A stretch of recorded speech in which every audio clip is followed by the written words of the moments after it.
قد أفلح المؤمنون الذين هم في صلاتهم خاشعون. وقال سبحانه وتعالى وجل وعلا: الذين يقيمون الصلاة ومما رزقناهم ينفقون. وقال سبحانه وتعالى: إن الصلاة تنهى عن الفحشاء والمنكر. وقال عز وجل: فويل للمصلين الذين هم عن صلاتهم ساهون الذين هم يراءون ويمنعون الماعون. صدق الله العظيم. اللهم صل وسلم وبارك على سيدنا ونبينا محمد وعلى آله وصحبه أجمعين. السلام علیکم ورحمۃ اللہ وبرکاتہ۔ الحمدللہ، اللہ جل مجدہ کی رحمت اور فضل ہے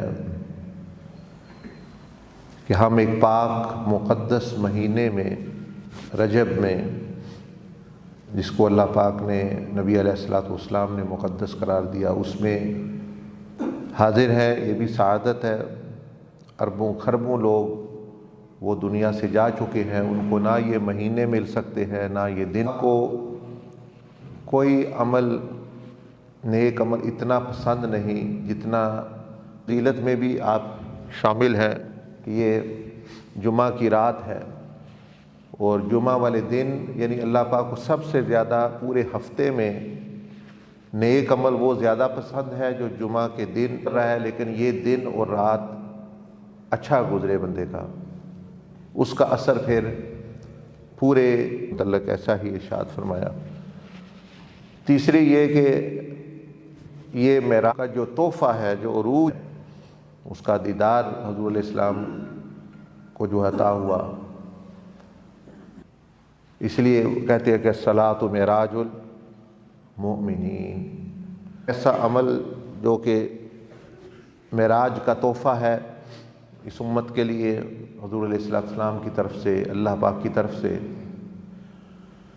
تو اس کے متعلق کچھ سیکھنے کے لیے اکٹھے ہوئے، اور صحابہ اکرام اہل بیت اطہار سے جو اس مہینے میں تشریف لائے دنیا میں یا پردہ فرما گئے، ان میں سے سیدنا علی کرم اللہ وجہ الکریم ہیں جو اس مہینے میں جن کی پیدائش ہوئی۔ تو یہ دیکھیں کتنی نسبتیں ہیں۔ یہاں آپ دیکھیں 2 دن کے لیے جو تشریف لائے، آئندہ بھی سنتا رہے گا، یہاں آپ جو ہے آئے ہیں دیکھنے کہ جو اللہ پاک نے تحفہ دیا، اللہ پاک تک پہنچاتی ہے، برائی سے بچاتی ہے، جنتوں تک لے جاتی ہے۔ تو وہ سوال یہ ہے کہ ہماری نماز وہ کیوں نہیں دیتا ہے؟ تو نہ دوائی میں وہ کمی ہے، نہیں کر رہا۔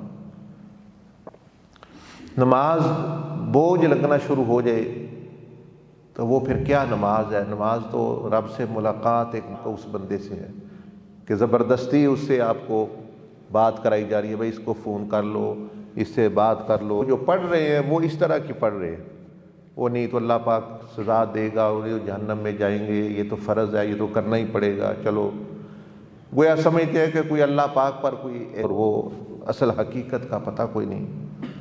تو یہ 2 دن پہلے آپ کو عرض کر رہا ہوں کہ یہ جو 2 دن آپ نے گزارنے ہیں، اس کے اختتام پہ جو طریقہ آپ کو سکھلایا جا رہا ہے، آپ سنیں گے بھی، بہت سارے اپنے لوگ ہیں جتنے بھی ہیں، کوشش تو ہوتی ہے سبھی کو، لیکن جو ہے کیونکہ ایک ترتیب ہے، ایک چیز پکائی جا رہی، جیسے روٹی پکائی جاتی ہے تو چائے پکائی جا رہی ہے، تو وہ درمیان میں وہ روٹی اٹھا لے بندہ، وقت 2 منٹ ہے، 5 منٹ ہے، وہ روٹی توے کے اوپر رہے تاکہ وہ اپنے پک جائے ٹھیک طریقے سے۔ تو یہ بھی اس طرز کا جو 2 دن کی تربیت ہے، اس میں یہ ہوگا اللہ پاک کے فضل اور انعام سے، کیونکہ یہ پہلی دفعہ نہیں، یہ کئی دفعہ یہ 2 دن کی تربیتی نماز کے متعلقہ یعنی ہو چکی ہے۔ ایک تو یہ ہوگا کہ آپ کی باطنی آنکھ اللہ کے فضل سے جو ہے وہ کھلے گی، کچھ تو جو ہے وہ یعنی یہ چیز ہوگی، اس میں آپ کو معراج شروع ہو جائے، معراج. اب وہ جسم تو انہوں نے ان کے میں بھی خواہش پیدا ہوئی تو آپ علیہ السلام نے فرمایا کہ تمہارے لیے میں لے آیا ہوں ایک ایسا تحفہ. اختتام پہ یا اس کے دوران یہ ہوگا کہ آپ کی روح بھی آپ کو نظر آئے گی کہ وہ اس دنیا چلی گئی، کسی کی جو ہے آسمانوں میں چلی گئی. اس کو کہتے ہیں معراج، صراط و معراج، یہ عروج پہ لے جاتے ہیں. اب ہمارے ہاں کیا ہے، حضرت صاحب خیال بڑے آتے ہیں نماز میں. بھائی جب آپ ادھر ہی کھڑے ہیں، کہیں گئے بھی نہیں، معراج شروع کوئی نہیں کی، تو خیال نہیں آئیں گے تو اور کیا آئے گا؟ 4 چیزیں ڈال دیتا ہوں. لیکن جب دل دماغ بھرا، وہ مدینہ شریف سیر کر رہا ہے، وہ آسمانوں میں سیر کر رہا ہے، تو اب شیطان اس کا پھر کچھ بگاڑ نہیں سکتا، اور اس کو خیالات، اس کو خیال آئے، اس کو باز کہتے ہیں، اس کو کھاتا ہے، مارتا ہے. یعنی باز اڑ رہا ہے اور وہ سانپ جو ہے وہ اس کو پکڑ لیتا ہے. اب سانپ بھی جو ہے وہ زہریلی چیز ہے، وہ جلتا ہے، وہیں سے کاٹتا ہے، کسی کو کاٹے نہ کاٹے. اس کا میدان ہوا نہیں، فضا نہیں ہے. تو وہ جو باز ہے وہ کیا کرتا ہے، شاہین، وہ آ کے اس کو پکڑتا ہے اور زمین پر اس سے نہیں لڑتا یا اس سے مقابلہ نہیں کرتا، وہ اس کو اٹھا کے فضا میں لے جاتا ہے.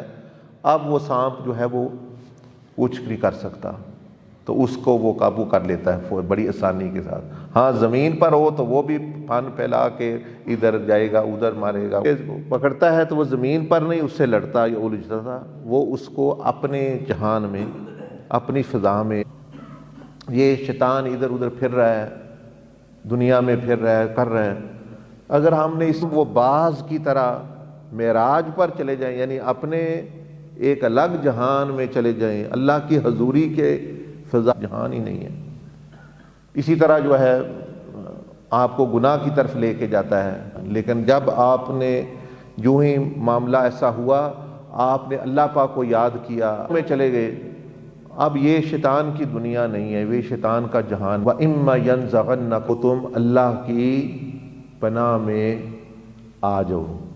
اب ہم نے کیا سمجھا، اللہ کی پناہ میں، یعنی اللہ کی یاد میں آ جاؤ، اللہ کی حفاظت میں آ جاؤ. تم خود اللہ پاک کی طرح ہی نہیں، اعوذ باللہ پڑھتے رہے، اعوذ باللہ من الشیطان، تو وہ شیطان آپ کو دبوچ لے. آپ ہیں تو وہی ہیں.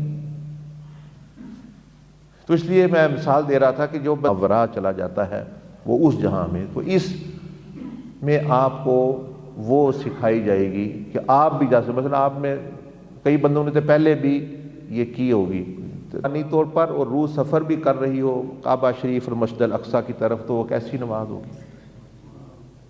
ہم ادھر ہی پھر رہے ہیں، وہ یہ حضرت صاحب خیال آتے ہیں، یہ آتا ہے، وہ اسی لیے سیکھا ہی نہیں. بس جو ہے وہ جو بچپن میں مسجد میں گئے تھے پٹی کے وقت پڑھی تھی، بس وہی جو ہے وہ آج تک پڑھ رہے ہیں. کوئی تھوڑی بہت اور بات سیکھ لی، کوئی بات سن لی.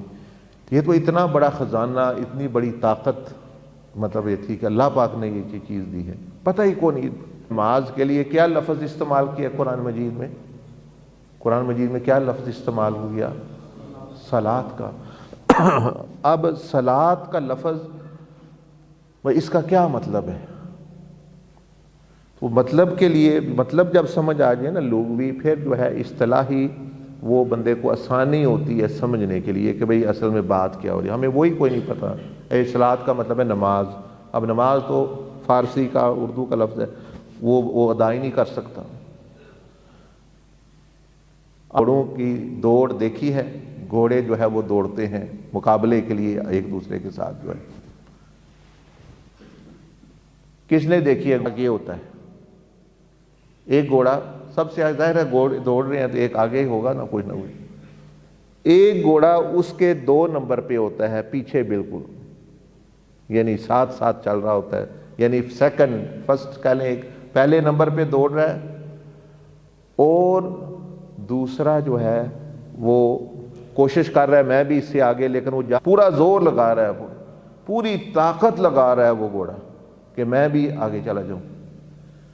وہ جو گھوڑا ہے نا دوسرے نمبر والا جو زور لگا رہا ہے مقابلہ کے لیے آگے، اس کو عربی میں عرب جو ہیں وہ سلہ کہتے ہیں، بھئی یہ گھوڑا جو ہے یہ دوسرے نمبر پہ یہ زور لگا رہا ہے۔ تو وہاں سے مطلب لغت کے اعتبار سے وہاں سے یہ لفظ کا جو ہے اصل نکلی کہ اب نماز کے متعلق آج اصطلاحی معنی تو وہی جو ہم عبادت 5 وقت کی کرتے ہیں، لیکن اس کا معنی اس کا اس میں نہ رہوں تو نمازی بھی یہ کوشش کرتا ہے کہ میں اللہ کی یاد سے غافل نہ ہوں، ادھر دنیا بھی لگی ہے، نفس بھی لگا ہوا ہے، کبھی ادھر خیال کبھی ادھر، لیکن یہ دھڑا دھڑ وہ گھوڑے کی طرح کہتا ہے میں اللہ کی حضوری میں ہی رہوں، میں اللہ کی حضوری میں رہوں۔ دوڑ رہا ہے وہ تو چلو ایک دوڑ ہے۔ نمازی جب اپنی پوری صلاحیتیں، اپنا دل دماغ سوچ پورے کا پورا فوکس کر دیتا ہے اللہ کی ذات پر، اس کو وہاں سے یہ نماز ہے۔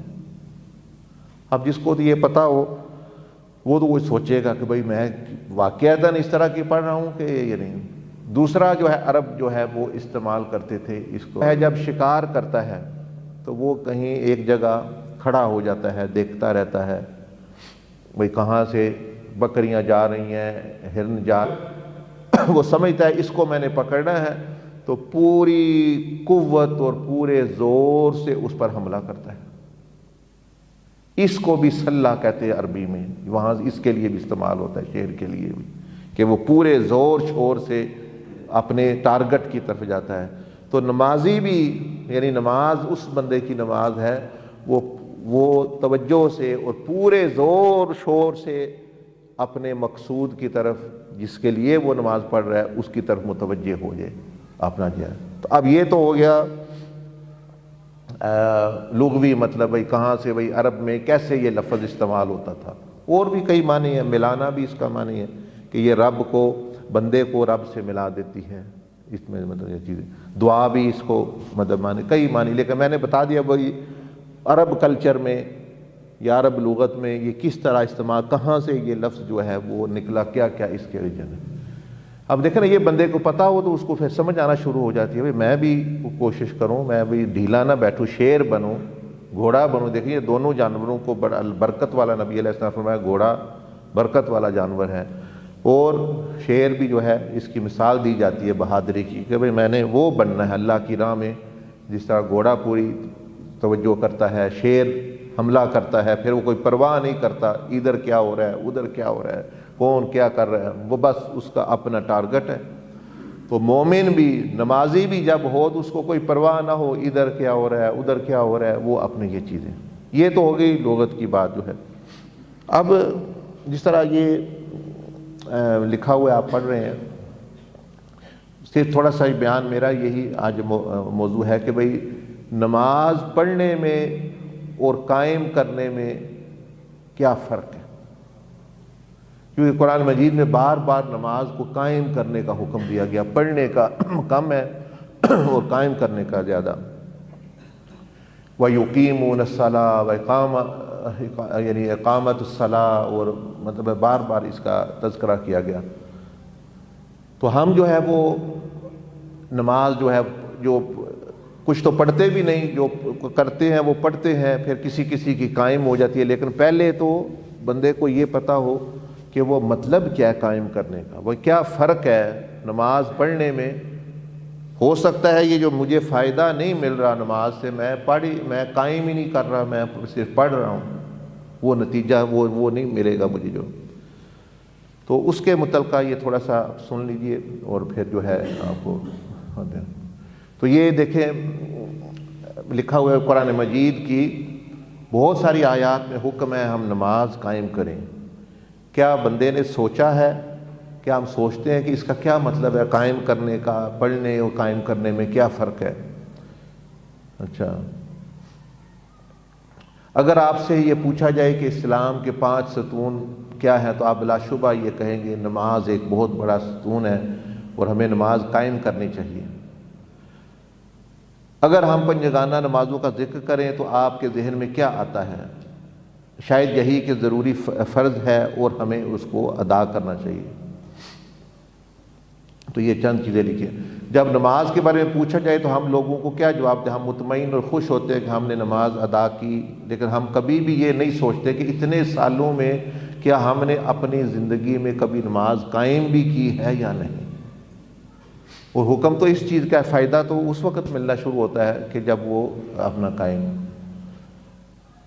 اگلے دن کافی دیر ہو گئی، ایک بندہ آیا، وہ کہتا ہے دعا کریں میں نمازی بن جاؤں۔ نماز میں سستی ہو جاتی ہے، نماز میں کبھی 2 پڑھ لی، کبھی 3 پڑھ لی، کبھی کچھ بھی نہ پڑھا۔ یہ تو اسے میں نے کہا کہ آپ کا مسئلہ نماز نہیں ہے، نماز آپ کا مسئلہ ہی نہیں ہے، یہ پرابلم نماز نہیں ہے۔ یہ کہتا ہے وہ کیوں نہیں ہے نماز میں؟ تو میں چاہتا ہوں میں تو 2 نمازیں 3 5 پڑھوں، نہیں پڑھ سکتا، سستی ہو جاتی ہے۔ میں نے کہا نماز تو ایک ٹیلی فون ہے، ایک رابطے کا ایک آلہ ہے، جیسے آپ کا موبائل فون ہے۔ تو آپ کے موبائل فون میں کچھ نمبر ایسے ہیں جس سے آپ روز بات کرتے ہیں اور گھنٹوں بات کرتے ہیں کئی دفعہ، اور کچھ نمبر ایسے ہیں کہ کبھی کبھی بات کرتے ہیں، ہفتے بعد، کئیوں کے مہینے بعد، کئیوں کے کرتے ہی نہیں، کام پڑے تو کرتے ہیں، نہیں تو سالوں کے سالوں نمبر وہ محفوظ ہے، لیکن نہ میسج بھیجتے ہیں، وہ فون دن میں 10 کالیں بنائیں۔ ہاں بات تو یہ ہے۔ تو میں نے کہا وجہ کیا ہے؟ وجہ یہی ہے کہ ان کے ساتھ تعلق ہے، کسی کے ساتھ محبت ہے، کسی کے ساتھ دلچسپی ہے، اور دوسروں کا کام ہوا تو کر لیا یہ۔ میں نے کہا بس یہی سمجھیں، یہی آپ کا مسئلہ نماز نہیں ہے۔ نماز تو ٹیلی فون ہے، ٹیلی فون میں کیا مسئلہ ہونا ہے؟ مسئلہ یہ ہے کہ آپ کا اس ہستی سے تعلق ہی مضبوط نہیں ہے، اس ہستی سے محبت عظمت والا وہ تعلق ہی کمزور ہے، اس لیے آپ کا دل ہی نہیں چاہتا بات کرنے کا۔ تو آپ اللہ پاک کی محبت اور عظمت اپنے دل میں پیدا کریں، نماز خود بخود جو ہے یہ ٹھیک ہو جائے گی، کیونکہ نماز تو ایک رابطہ ہے، اور رابطہ جو ہے وہ بندہ کا اسی سے دل چاہتا ہے جس سے محبت ہو، جس سے لگاؤ ہو، اس کو میسج کرتا ہے بندہ، وہ کرنا، ورنہ وہ بوجھ ہے اپنا یہ چیز۔ تو یہی اصل میں حقیقت ہے کہ نماز تو وہ نماز آئی کیسے؟ آپ کو پتہ ہے نماز آئی کیسے؟ نماز یہ ہوئی کہ پہلے کئی سال کئی مہینے نماز کا حکم نہیں تھا، 5 نمازوں کا حکم نہیں تھا۔ 5 نمازیں کب فرض ہوئیں؟ معراج کی رات، اور معراج ہوئی 9ویں سال میں، 8ویں 9ویں سال میں اعلان نبوت کے بعد 9 سال۔ اس کا مطلب کیا بنتا ہے کہ پہلے 5 نمازیں تھی نہیں، تو وہ 8 سال 6 سال 7 سال وہ کیا پھر صحابہ اکرام کرتے رہے؟ پہلے ہاں یہ الگ بات ہے، پہلے 2 تھیں، پہلے مطلب یعنی کہ لیکن 5 نہیں تھی۔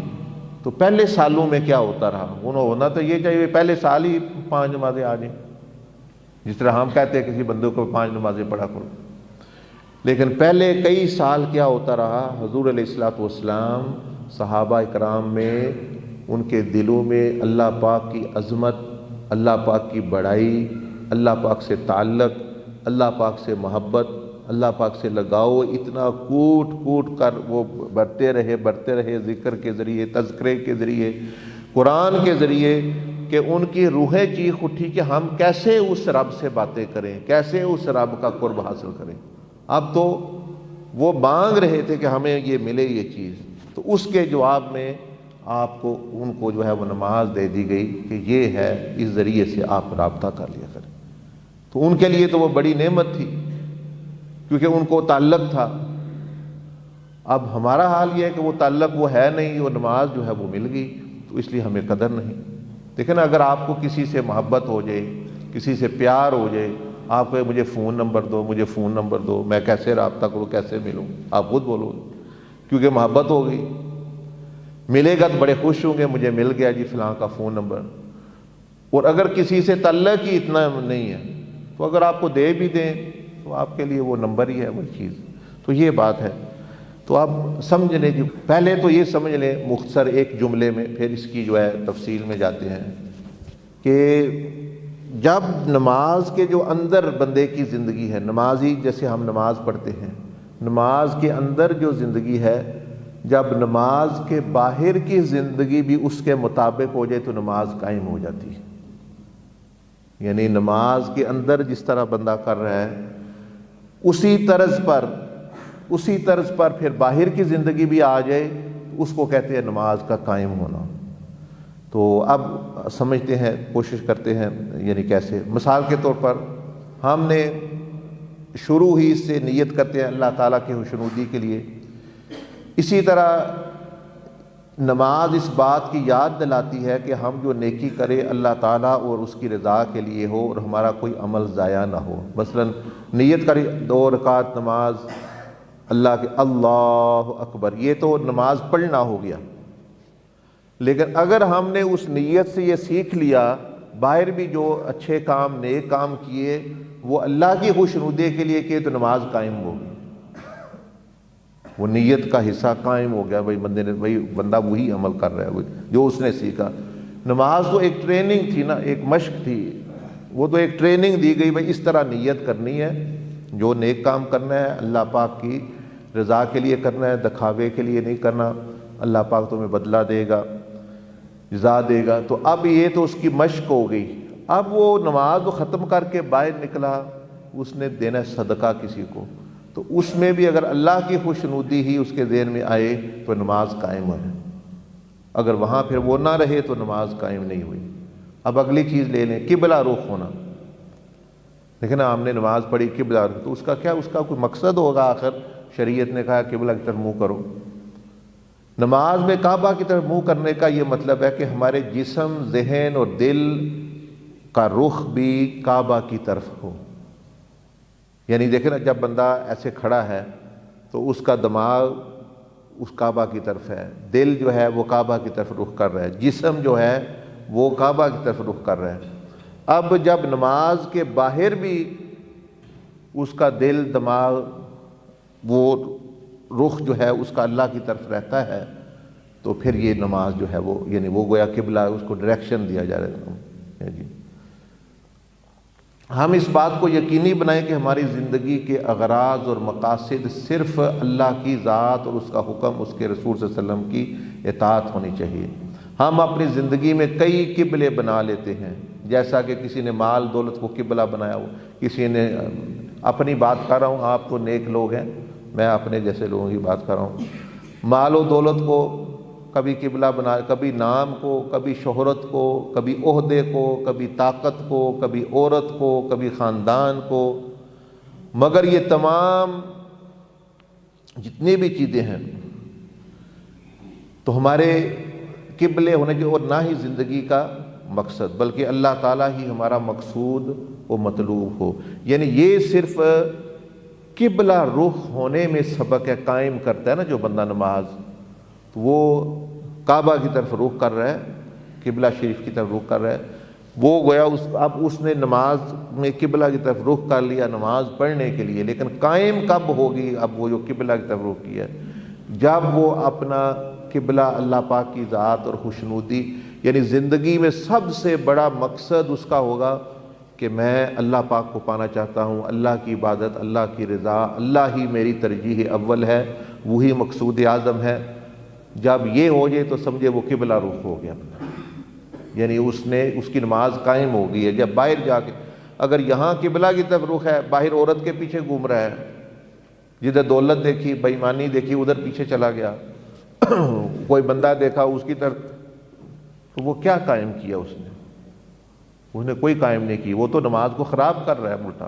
وہ سیکھ کے آیا تھا باہر، اس کو سکھا کے بھیجا، اب وہ پھر وہی کچھ کر رہا ہے جو پہلے کر رہا تھا۔ تو نماز میں تو ادھر سے تو دیکھیں نا، اس طرح نیت کا بھی بتا دیا، اب آپ کو قبلہ رخ کا بتا دیا، اس کا کیا قائم کیسے ہوتی ہے۔ دیکھیں جتنے بھی لوگ ہیں انہیں سب نے چھوڑ جانا ہے آپ کو۔ اللہ نے آپ کو اپنے لیے پیدا کیا، بندوں کے لیے پیدا نہیں کیا، بندوں کو صرف آزمائش کے لیے پیدا کیا ہے۔ بندوں آزمائش کے لیے، ماں باپ کے ذریعے آزمائش ہوتی ہے، اولاد فتنہ ہے اس کے لیے آزمائش ہوتی ہے، اور یہ مال کی ذریعے آزمائش ہوتی ہے۔ باقی جتنی چیزیں اللہ نے فرمایا، الذی خلق الموت والحیات، زندگی، موت اور اس کے درمیان جتنی چیزیں، وہ ساری کی ساری آزمائش ہیں، وہ ان کے لیے تمہیں نہیں پیدا کیا گیا، تمہیں جو ہے اللہ پاک کے لیے پیدا کیا، اسی کے پاس واپس بندے نے جانا ہے، باقی سب نے اپنے اپنے وقت میں آپ کو چھوڑ جانا ہے۔ اس لیے عقل مند بندہ وہی ہے جو پہلے ہی سمجھ جائے کون میرا ہے کون نہیں۔ آزمائش ہے پورا کریں، حقوق ہے ادا کریں، بیوی ہے اس کا حق ادا کریں، بچے ہیں ان کا حق ادا کریں، ماں باپ، لیکن وہ معبود اور مقصود وہ ان کو نہیں بنانا، زندگی ان کے لیے یہ میری تو ساری زندگی بچے نے، میری تو ساری زندگی یہ ہے وہ ہے، نہیں، وہ ساری کی ہوتی ہے کہ جس کا قبلہ باہر بھی درست ہو، اور جس نے قبلے یہ دوسرے بنائے ہوئے ہیں باہر جا کے اس کی نماز قائم نہیں، وہ نماز پڑھی۔ تو یہ جب بندے کو سمجھ آتی ہے پھر بندہ سوچتا ہے باہر جا کے یار میں نماز پڑھ کے آیا ہوں، میں اپنا رخ جو ہے وہ اپنا ٹھیک رکھوں۔ اب اگلا آ گیا ہاتھ اٹھا کر اللہ اکبر کہنا، یہ تو ہوگی نماز ادا کرنا۔ قائم کرنا کیا ہوگا؟ قائم کرنا یہ ہوگا، مثلا یہ لکھا ہوا ہے کہ جب پولیس کسی مجرم کو کہتی ہے ہاتھ کھڑے کر لو، تو یہ اس بات کی طرف اشارہ ہوتا ہے کہ مجرم اپنے آپ کو پولیس کے حوالے کر دے، وہ کہتا ہے جی میں سرنڈر ہو گیا، وہ کہتے ہیں نا بھائی سرنڈر، بھائی تمہارے پاس کوئی اسلحہ کوئی چیز تو نہیں ہے، ہاتھ کھڑے کرو، وہ اس کا مطلب ہوتا ہے بھائی میں ہر چیز میں نے چھوڑ دی، میں سرنڈر۔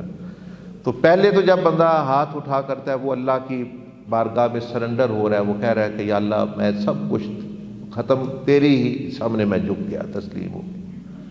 جب ہم نماز میں اپنے ہاتھ وہ کھڑے کر کے اللہ اکبر کہتے ہیں تو نماز ہمیں یہ بتا رہی کہ اب تم بھی اپنے آپ کو اللہ پاک کے حوالے کر دو، اور اس بات پر یقین رکھو کہ اللہ وقت نماز میں اتنا اللہ پاک کے حوالے اپنے آپ کو کر دو۔ تو یہ دیکھیں کتنی بڑی حکمت ہے اس میں کہنے میں کہ وہ بندہ ایک تو سرنڈر ہو رہا ہے یعنی جھک رہا ہے، دوسرا جو ہے وہ اپنے آپ کو اللہ پاک کے حوالے کر رہا ہے۔ اور لیکن بعض دفعہ نماز میں بندہ ہوتا ہے مختلف خیال آ گئے، یہ کام کرنا ہے جی، میں فلاں دفتر جانا ہے، میں نے فلاں یہ کرنا ہے، لیکن سوچیں آخر انچارج کون ہے ہر چیز کا؟ آپ بھلے دوڑ کے چلے جائیں شناختی کارڈ دفتر، جی میں جا میری اپوائنٹمنٹ ہے، وہ وہاں گئے بیٹھو چپ کر کے گھنٹہ ادھر، وہ 5 منٹ نماز بھی نہ پڑھی اور ادھر جو ہے، آخر انچارج تو ہر چیز کا اوپر اللہ ہے۔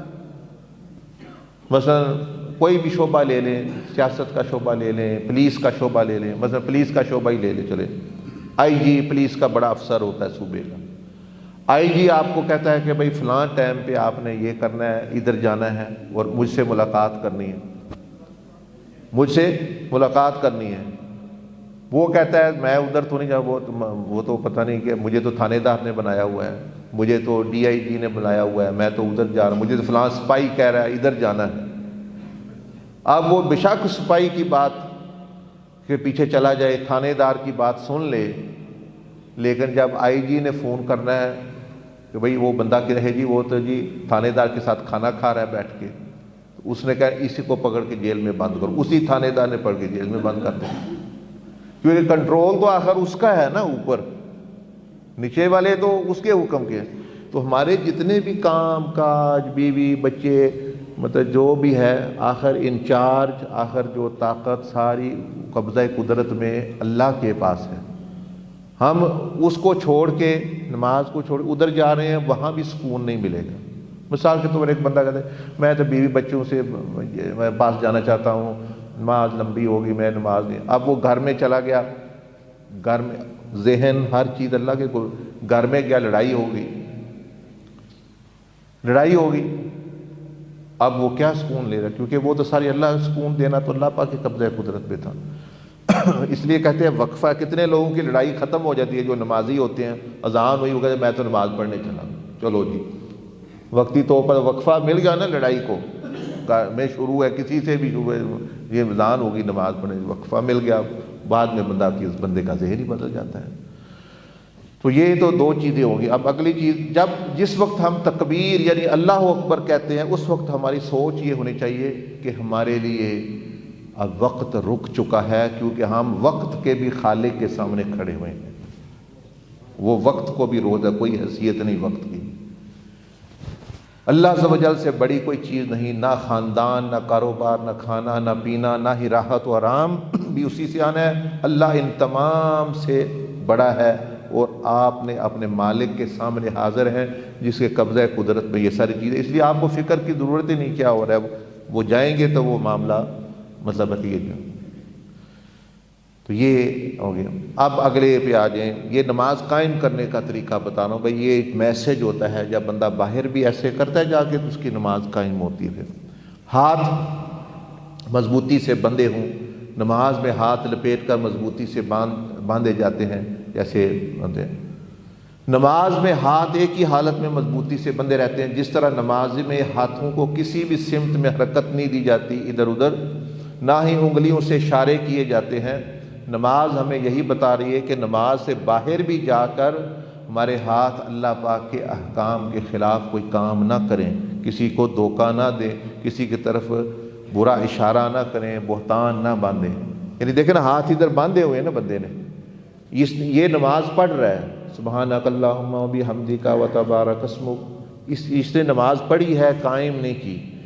جب باہر گیا، ظلم سے ہاتھ باندھ لیے، شہوت سے ہاتھ باندھ لیے، دھوکے دہی سے ہاتھ باندھ لیے، اس کو کہیں گے اس نے نماز قائم کر دی، وہ نماز قائم کرنے والا ہے۔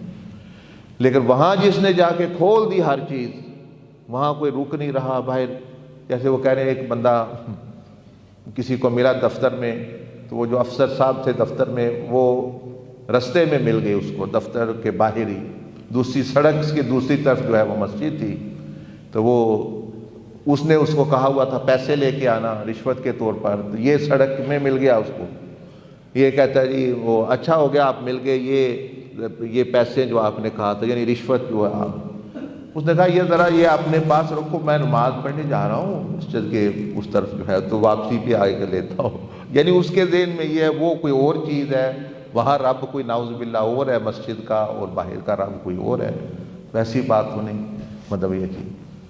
تو یہ تو یعنی ہاتھ جو ہے وہ قائم ہے۔ پاؤں کا رخ بھی کعبہ کی طرف ہو، پیروں کا رخ نہ تو مشرق کی طرف ہو نہ مغرب کی طرف، بلکہ ان کا رخ کعبہ، تو اس میں جس نے پاؤں ایسے رکھے اس نے نماز پڑھی۔ پیروں کا رخ نہ تو مشرق کی طرف نہ مغرب کی طرف نماز میں، اور نماز میں نہ ہی یہ اجازت ہے کہ ہم قدم بڑھا کر امام کے آگے چلے جائیں، ہماری نماز ہی جاتی رہی۔ نماز ہمیں یہی بتاتی ہے کہ ہمارے قدم اچھی جگہوں کی طرف اٹھیں اور نیکی کا راستہ اختیار کریں۔ اللہ پاک نے جو حدود مقرر کر دی ہیں، جن کو پار نہ کریں، ہماری کامیابی اسی میں ہے۔ اگر ہم اللہ پاک کی حدود پار کریں گے تو ہم بھی نقصان اٹھانے والے بن جائیں۔ مطلب یہ ہے کہ جیسے میں دیکھیں نماز میں اپنے قدم قبلہ کی طرف رخ کر کے کھڑا ہوں، اب باہر بھی سنیما کی طرف، کسی غلط بندے کو ملنے کی طرف، شراب خانے کی طرف جب میرے قدم ادھر بھی کھڑے رہتے ہیں، آگے نہیں جاتے، تو نماز قائم ہو جاتی ہے، اس کے قدم جو ہے وہ غلط طرف جو ہے وہ نہیں جا رہے، اپنا یہ چیز یہ ہو گیا۔ اسی طرح جو ہے سجدے کی جگہ دیکھنا، وہ کان اور قرات سنیں، تو نماز میں آپ دیکھتے ہیں اللہ اکبر کر کے بندہ کہاں دیکھتا ہے؟ سجدے کی نگاہ کو دیکھتا ہے اور اس پر توجہ رکھتا ہے۔ یہ تو نماز پڑھنا ہو گیا۔ قائم تب ہوگی کہ جب باہر نکل کر بھی یہ نگاہ نیچی رکھے، اسی زمین جس ہے مسجد میں رکھتا رہا ہے، وہاں بھی کوئی غلط سین آ گیا، کوئی جھگڑا کر رہا ہے، کوئی کچھ کر رہا ہے، کوئی عورت آ گئی سامنے، مطلب ہے کہ وہاں یہ نظریں جھکائے اور نظریں نیچی زمین کی طرف ہی کر کے آگے چلے جائے، تو یہ کہیں گے یہ نماز کو قائم کرنے والا بندہ ہے، اس نے نماز قائم کی ہوئی ہے۔ اور یہاں سجدے کو یہاں تو دیکھ بھی لے ادھر ادھر تو کوئی گناہ کی بات نہیں، لیکن وہاں جب جائے گا دیکھے گا نامحرموں کو اور حرام چیزوں کو، تو وہ اس نے تو نماز کو خراب کر دیا، جو وہ وعدہ کر کے آیا وہ اس نے چیز۔ اگلے دن میں کسی سے کہہ رہا تھا کہ جب ہم نے کوئی غلط کام کرنا ہوتا ہے، میں بھی اس میں شامل ہوں، آپ تو نیک لوگ ہیں، آپ کی نہیں بات کر رہا ہوں، مطلب جب تو عام دیکھتا ہوں میں ادھر تو نہیں کوئی بندہ تو نہیں پاس، ادھر تو نہیں، ادھر بھائی کرنا جو ہے چوری کرنی ہے، کوئی کچھ بھی کرنا ہے تو دیکھتے پیچھے کوئی بندہ تو نہیں، ادھر کوئی دیکھ نہیں رہا، صرف اوپر نہیں دیکھتے،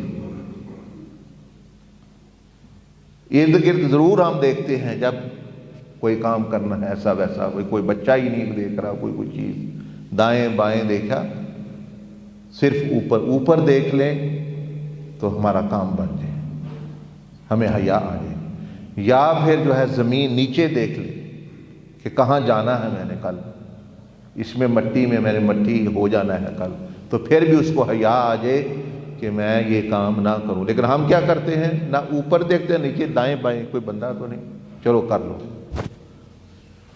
تو اگلی دفعہ اگر ایسا موقع آئے جب بندوں کو دیکھ رہے ہیں تو ساتھ اوپر بھی نگاہ کر لیں کہ آسمان سے بھی کوئی دیکھ لیں، رشتے بھی ہیں، زمین کو تھوڑا دیکھ لیں، ہو سکتا ہے اسی وجہ سے بندے میں جو ہے وہ حیا آ جائے۔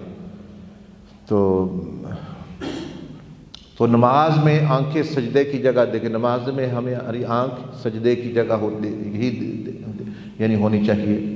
مسجد خوبصورت ہو یا باہر کے نظارے کتنے ہی حسین ہو کیوں نہ ہو، مسجد ارد گرد دیکھیں نا خوبصورت تصویریں لگی ہوئی ہیں، باہر کے نظارے کتنے خوبصورت ہو، لیکن ہم مسجد کی طرف بھی نہیں دیکھتے۔ جو بندے کعبہ شریف میں نماز پڑھتے ہیں وہ بھی نماز میں نگاہ نیچی رکھتے ہیں، کعبہ کی طرف نہیں دیکھتے، کیونکہ اب وقت ہے رب تعالیٰ کعبہ کے یعنی رب کی طرف جو ہے اس گھر کے مالک کی طرف توجہ کرنے کی، گھر کی طرف توجہ کرنے کی نہیں، گھر میں تو بندہ موجود ہے یہ چیز۔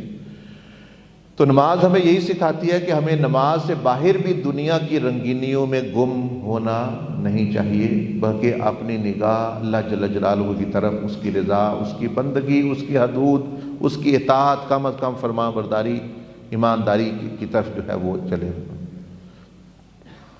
جس طرح نماز میں ہمارے کان امام کی طرف متوجہ رہتے ہیں، سنتے ہیں امام صاحب کیا پڑھ رہے ہیں، کیا فرما رہے ہیں، کیا قرات کر رہے ہیں، قرات سنتے ہیں، اسی طرح نماز سے باہر بھی ہمیں اللہ جل جلالہ اس کے رسول صلی اللہ علیہ وسلم کے احکامات کی طرف متوجہ رہنا چاہیے، اور غیر اہم باتوں، غیبت، تہمت وغیرہ کی طرف توجہ نہیں کرنی چاہیے۔ یعنی دیکھیں نا نماز میں بندہ سن رہا ہے، امام سورۃ فاتحہ پڑھ رہا ہے، سورۃ فاتحہ کے بعد وہ کچھ اللہ کا حکم سنائے گا، اللہ پاک کا کلام پڑھے گا، تو باہر بھی اللہ کے احکامات کی طرف جو ہے جب بندہ متوجہ رہتا ہے کہ مثلا میں اب کاروبار کر رہا ہوں تو اب اللہ کا کیا حکم ہے اس معاملے میں، تو وہ سمجھیں گے وہ نماز کو قائم کر رہا ہے، وہ وہاں بھی اس کے کانوں میں اللہ کے حکموں کی آوازیں آ رہی ہیں یہ چیزیں۔ اس کے بعد آ گیا رکوع کی حالت میں ہماری کمر سیدھی ہوتی ہے، سیدھے کھڑے ہونے سے اور سجدہ کی حالت کے درمیان ہم ہوتے ہیں، تو ہماری کمر سیدھی ہوتی ہے اور سیدھے کھڑے ہونے سجدہ کے درمیان۔ اگر قیام کو دنیا سمجھا جائے اور سجدہ کو آخرت اور اللہ جل جلالہ کی رضا، تو رکوع یہ بتاتا ہے کہ دنیا اور آخرت میں توازن ہونا چاہیے، ہمیں اپنی زندگی میں اعتدال اور بیلنس اور توازن رکھنا چاہیے۔ یہ توازن کیا ہے، بیلنس کیا ہے، وہ رسول اللہ صلی اللہ علیہ وسلم کی سنت ہے، آپ کی جو سنت ہے وہ عین اعتدال ہے، جسے کہتے ہیں لوگ جی ماڈریٹ طریقے سے چلو، اعتدال سے چلو، درمیانہ رستہ اختیار کرو، تو وہ درمیانہ رستہ کیا ہے، وہ نبی علیہ السلام کا رستہ ہے۔ حضور علیہ السلام کا طریقہ ہی درمیانی راہ اور اعتدال اور توازن اور نقص سے پاک زندگی گزارنے کا طریقہ ہے۔ تو رکوع ہمیں جو ہے وہ یہ میسج دے رہا ہے کہ یعنی نہ بندہ کھڑا ہے نہ بندہ جو ہے سجدے میں ہے، درمیانی حالت یعنی بیلنس میں ہے زندگی، اپنے بھائی اس طرح سنت کے مطابق گزارے اور نبی علیہ السلام کی اطاعت میں۔ سجدے کی حالت، نماز میں ہمارا سر، چہرہ سجدے میں ہوتا ہے، پیروں کے برابر زمین پر ہوتا ہے، تو جو یہ ظاہر کرتا ہے کہ بندے کو زندگی میں عاجزی اور تابع داری اس میں ہونی چاہیے، نہ کہ متکبر اور گھمنڈ۔ تو مثلا نماز میں تو دیکھیں آپ ایک صف کھڑی تھی آگے، پہلے امام ہے، پھر ایک صف ہے، پھر دوسری صف ہے، دوسری جو صف کے جو نمازی تھے ان کے جو سر تھے وہ کس کے قدموں میں تھے، وہ اگلے بندے، اگلی جو صف ہے وہ ان کے پاؤں کے اندر رکھے ہوئے ہیں انہوں نے۔ تو نماز میں اللہ کی عبادت کا بھی سبق ہے اور عاجزی انکساری کا بھی ہے، بندوں کے ساتھ بھائی عاجزی انکساری اور زمین۔ چہرہ انسان کی عزت کا ایک عکاس ہے، سر پورے جسم کا تاج ہے۔ نماز میں ہم یہ دونوں اس زمین پر رکھتے ہیں جس پر لوگوں کے قدم لگتے ہیں، یعنی ہم اپنی عزت اور انا کو جھکاتے ہیں اور اپنی عقل اور فہم کو اللہ جل جلالہ کے حکم کے تابع کر دیں۔ یہی وہ راستہ ہے جو قرب الہی اور بلندی کا راستہ ہے۔ یعنی جب آپ نے دماغ جو ہے زمین پر رکھ دیا، گویا آپ نے اپنی عقل کو بھی جو ہے وہ خم اور سر تسلیم خم کر دیا کہ اللہ پاک تیرے حکموں کے بارے میں کوئی عقل وغیرہ اب وہ حکم، یعنی باہر جب بندہ جا رہا ہے تو اللہ پاک نے جو جو حکم دیے ہیں وہاں پھر اپنا ذہن میرے ذہن میں نہیں آ رہا اور مجھے سمجھ نہیں آ رہی، جب اللہ کا حکم آ گیا وہاں پھر جھکنا ہی، جس طرح سجدے میں بندہ جھک جائے پھر بات ختم ہو جائے۔ نبی علیہ السلام کا حکم آ گیا وہاں پھر جو ہے وہ جھک جائے، وہاں پھر یہ وہ یہ نہیں ہوئے۔ کیونکہ صحابہ کرام کی صفت تھی قرآن مجید میں اللہ پاک نے ان کا بیان کیا، سمعنا و اطعنا، ہم نے سن لیا اور کر لیا، مان لیا۔ وہ یہ جو درمیان والا ہے نا، سوچیں گے یہ ان میں نہیں تھا۔ ہاں خود کوئی کام کرنا ہے، کوئی دوسرا کوئی کام ہے پھر ضرور سوچیں، لیکن جب اللہ اور اس کے رسول صلی اللہ علیہ وسلم کا حکم آ گیا پھر وہاں سوچنے کا نہیں، وہاں صرف یہ سوچیں کہ کرنا کیسے، بس اس کی بات جو۔ اب آخر پہ آگے آخری تشہد کی حالت اور سلام، ہم اللہ جل جلالہ اور رسول اللہ صلی اللہ علیہ وسلم کا شکریہ ادا کرتے ہیں اور مخلوق کے لیے دعا کرتے ہیں۔ آخری تشہد میں کیا ہوتا ہے؟ ایک تو اللہ پاک کا شکریہ ادا کرتا ہے بندہ، دوسرا نبی درود شریف پڑھتا ہے، سلام پڑھتا ہے، یہ نبی علیہ الصلوۃ والسلام کا شکر ہے، اور مخلوق کے لیے جو ہے وہ دعا کرتا ہے۔ یہ اس بات کی طرف اشارہ ہے کہ نماز سے باہر بھی بندہ اللہ پاک اور اس کے رسول صلی اللہ علیہ وسلم کا تمام نعمتوں کے لیے شکر گزار رہے اور نعمتوں کے ذریعے سے مخلوق کی مدد کرے، چاہے صرف دعا ہی کرے۔ تو اور آخری جو ہے، یعنی آخری چیز جو ہے وہ کیا ہوتی ہے؟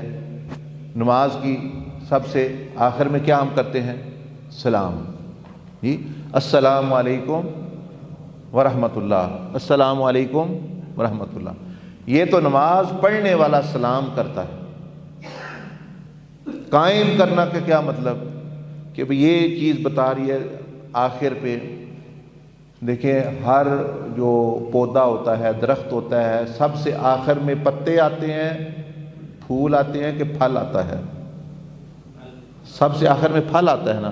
تو اب نماز کا پھل کیا ہے؟ سوال ہو گیا بھائی نماز کا فروٹ کیا ہے، اس کا پھل کیا ہے؟ اب ساری نماز تو آپ نے پڑھ لی، اب آخر پہ ظاہر ہے پھل آخر پہ ہوگا، اور آخری چیز آپ نے کیا کہی، وہ کیا پڑھی؟ السلام علیکم ورحمۃ اللہ۔ ادھر بھی یعنی ساری دنیا اس طرح بھی ادھر بھی سارا کہہ رہے ہیں، یعنی نماز پڑھنے والا تو سلام کہہ رہا ہے، وہ گویا یہ کہہ رہا ہے نماز کا پھل یہ ہے، وہ جب ایسے کہتا ہے السلام علیکم ورحمۃ اللہ، وہ گویا مخلوق کو، بندوں کو کہہ رہا ہے اے بندو تمہاری عزتیں، تمہاری جان مال میری طرف سے سلامتی میں ہیں، میری طرف سے سلامتی میں ہے، میں تمہاری عزتوں کی اور جان مال کو نقصان نہیں دوں گا، میری طرف سے تم بے فکر ہو۔ جو ادھر ہیں لوگ، وہ بھی مسجد کے اندر بھی اور باہر بھی مخلوق الہی، اور ادھر بھی اور سارے ادھر، تو جس کی نماز میں یہ نہ فروٹ، یہ پھل نہ اس کو ملے، اس کی پھر نماز نہیں، اس نے پھل ہی نہیں حاصل، درخت لگایا پھل ہی نہیں۔ سلام کا مطلب یہ ہوتا ہے سلامتی ہو تم پر، السلام علیکم، کیا بھئی آپ کے جان مال عزت محفوظ ہو گئی۔ تو اب یہ بتایا جا رہا ہے بھئی نمازی نماز کے بعد وہ کیسی حلیمی، کیسے کریمی، کیسی اس میں سلامتی، کیسے نرمی آ جانی چاہیے کہ ساری مخلوق اس سے جو ہے وہ فائدہ اٹھا رہی ہو اور نقصان کسی کا نہ، ایسا نمازی نماز قائم کرنے والا ہے۔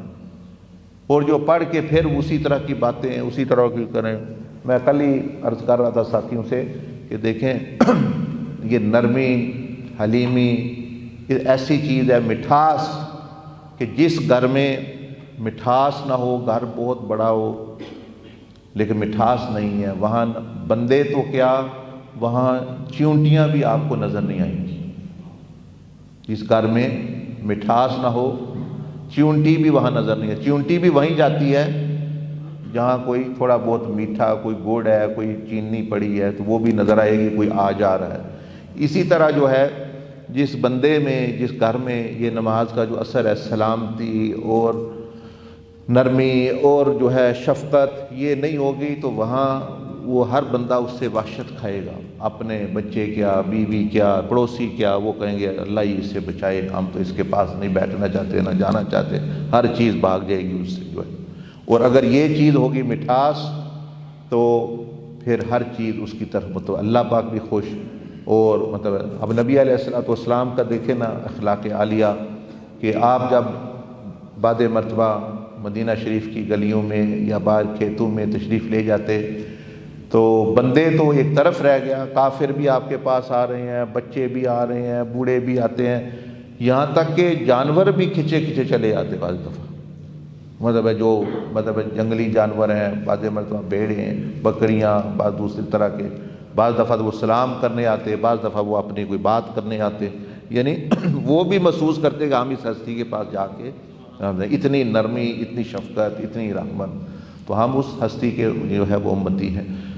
بہرحال نماز ہمیں جو سکھاتی ہے، اگر حقیقی طور پر وہ تمام اوصاف اپنے اندر پیدا کرنے تب ہی نماز کو قائم کرنے والے بنیں گے، نہ کہ صرف پڑھنے والے بنیں گے۔ تو اب آپ کو اتنا تھوڑی بہت سمجھ یا آ گئی کہ نماز پڑھنے اور قائم کرنے میں کیا فرق ہے۔ اگلے جو اب یہ مرحلے آ رہے ہیں یہ تو پھر آپ کو پورا سکھایا جائے گا کہ آپ کے واقعتاً عمل میں وہ قائم نماز آپ کی ہو جائے، اور روحانی نماز بھی آپ کی شروع، دونوں ظاہری بھی اور باطنی بھی، کہ آپ جو ہے اچھی اچھی جگہوں کی زیارتیں کر رہے ہوں، آپ معراج میں جا رہے ہوں، اور جو ہے ساتھ ساتھ پھر جو ہے انشاءاللہ یہ آپ کو فقہ بھی ضروری سکھائیں گے، بھئی نماز کہ جو ہے فرائض، واجبات اور وضو وہ بھی حصہ ضروری ہے، یہ روحانی حصہ بھی ضروری ہے، قائم کرنے والا حصہ بھی ضروری ہے۔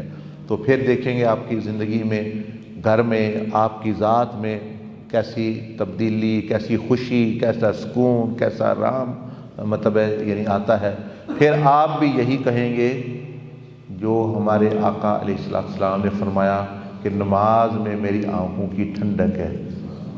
یہ ایک جملہ ہوتا تھا عربی میں، اس کا مطلب ہے جس چیز میں سب سے مزہ زیادہ ہے اس کو کہتے ہیں بھائی فلاں چیز میں تو میری آنکھوں کی ٹھنڈک۔ ابھی تو ہماری آنکھوں کی ٹھنڈک کسی فیس بک میں ہے، کسی کے جو فون میں ہے، کسی عورت میں ہے، کسی آسمانوں میں، کسی کبھی کہیں ٹھنڈک ادھر آ رہی ہے ہمیں، لیکن کیونکہ اس سے ہم نا واقف ہیں۔ جب واقف ہو گئے اور یہ چکھ لیا، اس کا مزہ چکھ لیا، لطف چکھ لیا، قرب دیکھ لیا، تو پھر جو حضور علیہ السلام نے فرمایا وہی آپ کا بھی دل کہے گا کہ میری آنکھوں کی ٹھنڈک بھی مجھے بھی سب سے زیادہ۔ لیکن ابھی تو وہ بلاک ہے، پتہ ہی کوئی نہیں، جیسے فون ہے بند ہے، آن ہی کوئی نہیں، ایک فون آن ہی کوئی نہیں، نہ اس میں کال کر سکتے ہیں، نہ اس میں کچھ دیکھ سکتے ہیں، نہ ای میل کر سکتے ہیں، نہ کہ سوشل میڈیا، نہ یوٹیوب، کچھ بھی نہیں۔ تو وہ تو ڈبے کا ڈبہ ہے، وہ تو بوجھ ہی، آپ کہیں گے اس کو کیا اٹھانا ہے، گھر میں ہی رکھ دو۔ لیکن جب وہ چلنا شروع کر دیتا ہے تو پھر بندے پاس رکھتے ہیں اس کو، پھر کہتے ہیں یہ ہم رکھیں گے۔ اب جس نے نماز سیکھی نہیں صحیح طریقے سے، اس کی نماز ایک ڈبے کی مانند ہے، اس کو کچھ بیچارے کو مل نہیں رہا، تو اس کے لیے پھر بوجھ ہی ہے۔ لیکن جب وہ ایک زندہ ہو جائے گی، لائیو ہو جائے گا، اور وہ سارے معاملات چلنا شروع، سجدے میں ہی میری روح نکلے جو ہے۔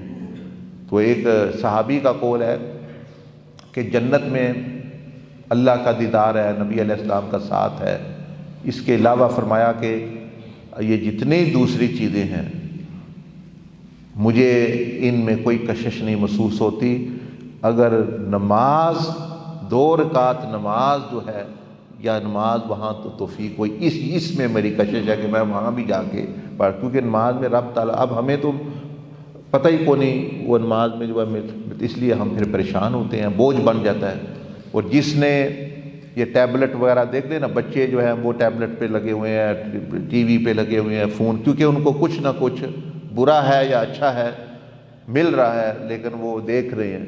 تو یہ نماز تو مطلب دونوں جہانوں کی سیر کراتی ہے اور معراج پہ لے جاتی ہے بندے کو۔ وہ آپ پھر جو 2 دن رہیں گے وہ دیکھیں گے کتنے لوگ خود آپ کو یہاں اٹھ کے سائیں گے، ہم نماز پڑھ رہے تھے، ہم تو کعبہ شریف میں تھے، ہم تو فلانے تھے، ہم یہ، لیکن اس